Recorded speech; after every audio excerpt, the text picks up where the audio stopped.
მეგობარი აქტი, რომელიც მიმდინარე წლის დასაწყისში წარადგინეს სენატში ჯო ვილსონმა და სტივ კოენმა უკვე მომდევნო კვირას საბოლოო კენჭისყრისთვის წარადგენენ მას კონგრესის წარმომადგენელთა პალატაში. მას აქვს ორმპარტიული მხარდაჭერა, რაც ზრდის შანსებს ამ დოკუმენტის საბოლოო მიღებისა და სენატი ემზადება, რომ 5 მაისს საბოლოოდ უყაროს კენჭი. დოკუმენტი გულისხმობს შტატებსა და საქართველოს შორის ურთიერთობის სრულ გადახედვას, საქართველოში რუსული გავლენების გამოძიებას და უფრო და ყველაზე მთავარი და რასაც ასევე მნიშვნელოვნად მიიჩნევენ საქართველოში, ქართული ოცნების ლიდერების და ყველა იმ პირის დასანქცირებას, რომლებიც ჩართულები არიან საქართველოს დემოკრატიის ძირგამომთხრელ საქმიანობაში, კორუფციაში და ქართველი ხალხის და კონსტიტუციის უგულებელყოფაში.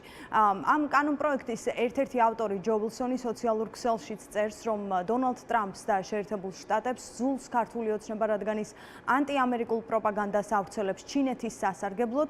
ვილსონი წერს, რომ საკმარისია და რომ შესაბამისი რეაგირება უნდა ჰქონდეს შეერთებულ შტატებსაც. დოკუმენტის საბოლოო დამტკიცებას ასევე მნიშვნელოვან ფაქტად მიიჩნევენ საქართველოშიც. თბილისში პოლიტიკოსები მიუთითებენ, რომ ეს ნიშნავს, რომ ქვეყნის პოლიტიკური განვითარება ახლა კრიტიკულ ფაზაშია და ამ დოკუმენტის მიღება იქნება საბოლოო გარდამტეხი პოლიტიკური ზეწოლა ქართულ ოცნებაზე, რომელიც უგულებელყოფს ქართველი ხალხის ინტერესებს, არღობს ადამიანის უფლებებს და დემონსტრაციულად უარს ამბობს ქვეყნის ევროინტეგრაციაზე და დასავლეთთან ურთიერთობაზე. შესაბამისად, პოლიტიკოსებს მიაჩნიათ, რომ ქართული ოცნების მცდელობები შეერთებულ შტატებში შეხვედრები თუ მცდელობა კომუნიკაციის დამყარებისა აღმოჩნდება არაეფექტური, გამომდინარე იქიდან, რომ ორპარტიული მხარდაჭერით დოკუმენტი საბოლოოდ დამტკიცდება და მათ აქვთ ასევე მოლოდინი, რომ ამ დოკუმენტს ხელს მოაწერს შეერთებული შტატების ახალი პრეზიდენტიც დონალდ ტრამპი. ქართული ოცნების თავზე შავი ღრუბელი საბოლოოდ იკრება, აი შეგვიძლია ვთქვათ, თუ აქამდე ფრაგმენტულად, მაგრამ სისტემურად ძალიან ბევრი ადამიანი უმაღლესი თანამდებობის, პოლიტიკური თანამდებობის პირებიდან იმ კლერკებამდე, რომელიც ადამიანებზე ჯალადობენ ქართულ ოცნებაში, სხვა ტიპის სანქციები ყველაზე იქნა გამოყენებული, ახლა მეგობარი აქტის ფინალში გასვლით მოხდება ამ ყველაფრის კონსოლიდირება. არც დავითაშვილის ექსკურსიებმა, არც ყაველაშვილის ვიზიტებმა და ამ ფართხალმა არ გაჭრა შეერთებული შტატები საქართველოს ხალხის, საქართველოს დემოკრატიის და ჩვენი სახელმწიფოებრიობის მეგობარი რჩება.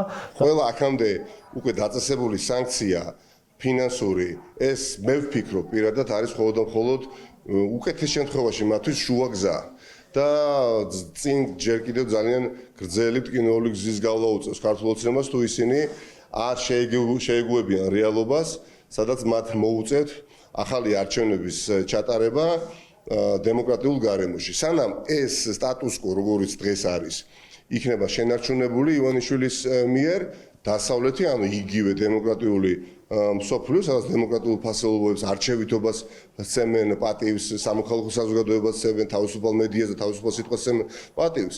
რა თქმა უნდა, მათი მხრიდან გაგრძელდება წნეხი არადემოკრატიულ ნაბიჯებზე. ეს იქნება არა მხოლოდ კონკრეტული უპირატესობის მინიჭება და კონკრეტული სიკეთის მიღება თითოეული საქართველოს მოქალაქისთვის, რომელიც ცხოვრობს როგორც საქართველოში, ისე მათ შორის ამერიკის შეერთებულ შტატებში, ივანიშვილის ხელისუფლების და მისი რეჟიმისთვის ეს იქნება უმძიმეს დარტყმა.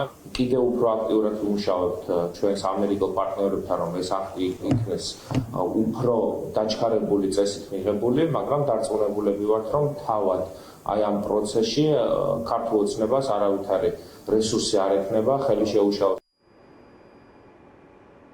ნახოთ რა სიტყვის დღეს ქართული ოცნება, თუმცა სახელმწიფო პარტიის პოზიცია მეგობარ აქტთან დაკავშირებით სულ იყო ერთმნიშვნელოვანი. ისინი ბუნებრივია არ იზიარებენ ამ დოკუმენტის შინაარსს და არ უჭერენ მხარს მის მიღებას, უფრო მეტიც არასერიოზულად წარმოაჩენდნენ ისინი ამ დოკუმენტის განხილვას, თუმცა თბილისში ამ პერიოდის განმავლობაში, მათ შორის პოლიტიკურ წრეებსა თუ ექსპერტულ წრეებში მიიჩნევდნენ, რომ მეგობარი აქტის განხილვის რამდენჯერმე გადადება და დროში გაჭიანურება იყო პირიქით შეერთებული შტატების მხრიდან ქართული ოცნებისთვის მიცემული მიცემული შანსი და დატოვებული სივრცე იმისთვის, რომ მას შეეცვალა საქმიანობა და ასევე გასათვალისწინებელია შეერთებული შტატების როგორც ელჩის, ასევე სახელმწიფო დეპარტამენტის პოზიცია, რომ ისინი ელოდებიან ქართული ოცნების მხრიდან ისეთ პოლიტიკას, რომელიც მათ დაანახებს, რომ ქართულ ოცნებას სერიოზულად სურს ურთიერთობის გაუმჯობესება შეერთებულ შტატებთან.